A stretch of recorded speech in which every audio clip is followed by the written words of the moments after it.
রাষ্ট্রনেতা ধরা হয়, যাকে কিনা পুরো এশিয়া মহাদেশে একজন আকাবির হিসেবে গণ্য করা হয়, তাকে সোনারগাঁয়ে থেকে ষড়যন্ত্রমূলকভাবে অপমানিত করা হয়েছে।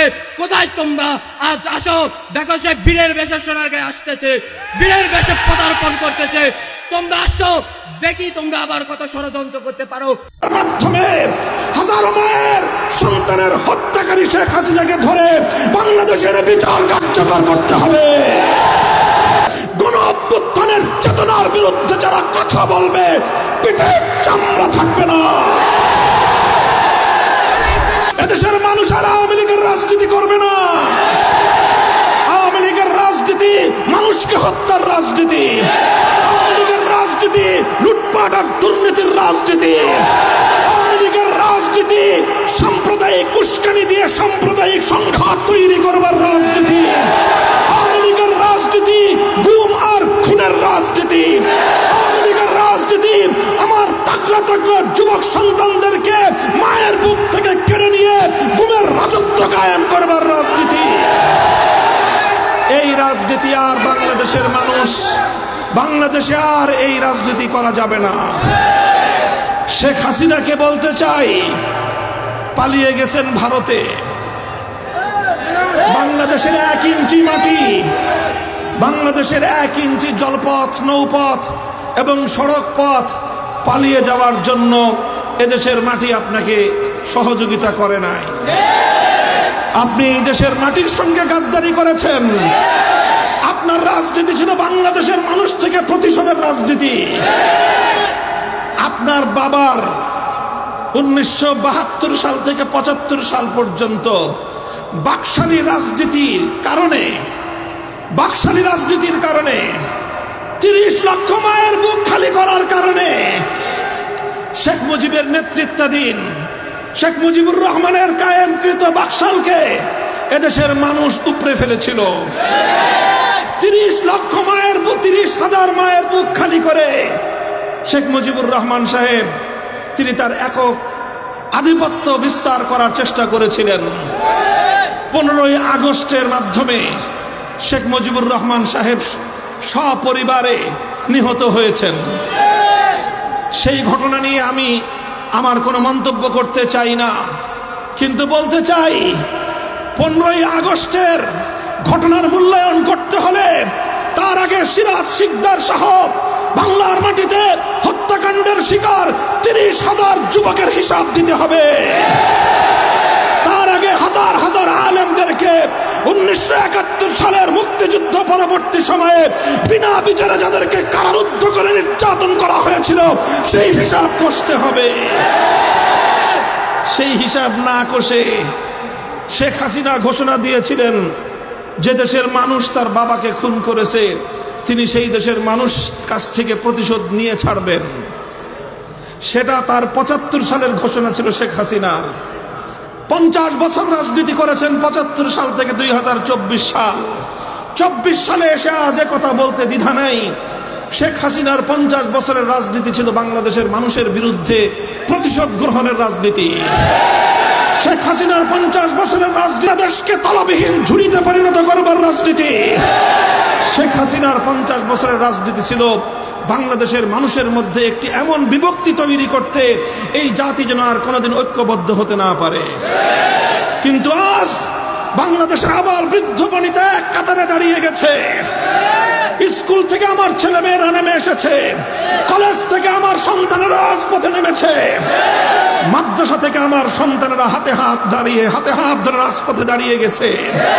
সকল varsity, public varsity, private university থেকে সকল ভেদাভেদ ভুলে গিয়ে, গরিব এবং ধনীর সমস্ত পার্থক্য ভুলে গিয়ে, মাদ্রাসা এবং স্কুল কলেজের ভেদাভেদ ভুলে গিয়ে, হিন্দু বৌদ্ধ মুসলমান ধর্মীয় পার্থক্য ভুলে গিয়ে মানুষ হিসেবে তারা মানুষের হাতে হাত ধরে অন্যায় এবং জুলুমের বিরুদ্ধে টেকনাফ থেকে তেতুলিয়া তারা দুর্বার প্রতিরোধ আন্দোলন গড়ে তুলেছিল। এই ঐক্যই হলো বাংলাদেশের শক্তি। এই ঐক্যই হলো বাংলাদেশের শক্তি। শেখ হাসিনা এবং আওয়ামী লীগের রাজনীতি ছিল এদেশের এই মানুষের মধ্যে যেন কোনোদিন ঐক্য প্রতিষ্ঠিত হতে না পারে। আজও বাংলাদেশে শেখ হাসিনার দোসররা আছে, আজও আছে সুশীল নামীয় কিছু কুশীল, তারা এখন মায়া কান্না কাঁদে। খবরদার, হুঁশিয়ারি উচ্চারণ করতে চাই, 5ই আগস্টের স্বাধীনতা সংগ্রামের বিরুদ্ধে, গণ অভ্যুত্থানের চেতনার বিরুদ্ধে যারা কথা বলবে, পিঠের চামড়া থাকবে না। সংগ্রামী সাথী ও বন্ধুগণ, 5ই আগস্টের এই অভ্যুত্থান চূড়ান্ত সফলতা অর্জন করবে সেদিন, যেদিন জুলুম মুক্ত, অবিচার মুক্ত, ন্যায় এবং ইনসাফের বাংলাদেশ গঠিত হবে। আমরা আহ্বান জানাই সকল রাজনৈতিক সংগঠন, আসুন, শুধুমাত্র নিজেদের আখের গোছানোর কেউ চিন্তা করবেন না। দেশের এই চলমান দুর্বলতার সুযোগ নিয়ে কেউ বাংলাদেশের মানুষের অধিকার নিয়ে ছিনিমিনি খেলবার চেষ্টা করবেন না। বাংলাদেশের বৃহৎ বিরোধী দল বিএনপি, জামাতে ইসলামী, ইসলামী আন্দোলন বাংলাদেশ, বাংলাদেশ খেলাফত মজলিস, জমিয়তে উলামায়ে ইসলাম, নিজামে ইসলাম পার্টি, এলডিপি, অন্যান্য যতগুলো দল, রাজনৈতিক দল আছে, আসুন আমরা সকলে হাতে হাত রাখি। বাংলাদেশের মানুষ আজকে একটি অর্থনৈতিক মহা সংকটের মুখোমুখি পতিত। শেখ হাসিনা এবং তার দোসররা বাংলাদেশটাকে খোকলা করে রেখে গিয়েছে। হাজার হাজার কোটি টাকা উন্নয়নের নামে পাচার করেছে। শেখ হাসিনার একার পাচারকৃত টাকা আর তার পরিবারের পাচারকৃত টাকা দিয়ে এই বাংলাদেশে হাজারো উন্নয়ন প্রকল্প বাস্তবায়ন করা সম্ভব।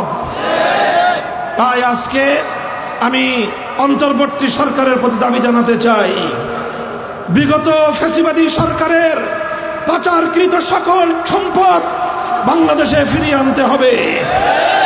শেখ হাসিনা নরেন্দ্র মোদীর ঘরে বসে আমার বাংলাদেশের স্বাধীনতার বিরুদ্ধে, এদেশের ধর্মীয় সম্প্রীতির বিরুদ্ধে ষড়যন্ত্র করছে। তাকে দ্রুত, অতি দ্রুত সময়ের মধ্যে বিচারের মাধ্যমে, আদালতের প্রক্রিয়ার মাধ্যমে, প্রয়োজনে ইন্টারপোলে রেড অ্যালার্ট জারি করার মাধ্যমে হাজারো মায়ের সন্তানের হত্যাকারী শেখ হাসিনাকে ধরে বাংলাদেশের বিচার কার্যকর করতে হবে। আমার 2013 সালের শাপলা চত্বরের শহীদের বিচার করতে হবে। ভারতকে বলবো, প্রতিবেশী আছেন, প্রতিবেশী থাকবেন, আমাদেরকে শোষণ করার চেষ্টা করবেন না, ওই চিন্তাও করবেন না। 18 কোটি শাহজালালের সন্তানদেরকে দাবায় রাখতে পারবেন না। বানের পানি দিয়ে আমাদেরকে ভাসিয়ে মারার চেষ্টা করেছিলেন, কি পেয়েছেন?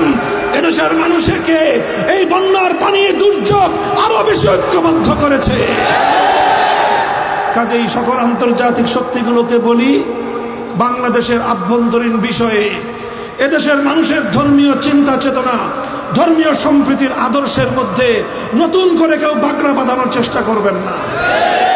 মাধবপুরের সর্বস্তরের জনতা এবং আজকের এই উপস্থিতির প্রতি আমার আখেরি পয়গাম, আমরা বিশ্বাস করি চূড়ান্তভাবে যদি ইনসাফ ভিত্তিক, ন্যায়ানুগ, ধর্ম মত নির্বিশেষে প্রতিটি মানুষের সকল অধিকার যদি নিশ্চিত করতে হয়, একভাবেই সম্ভব।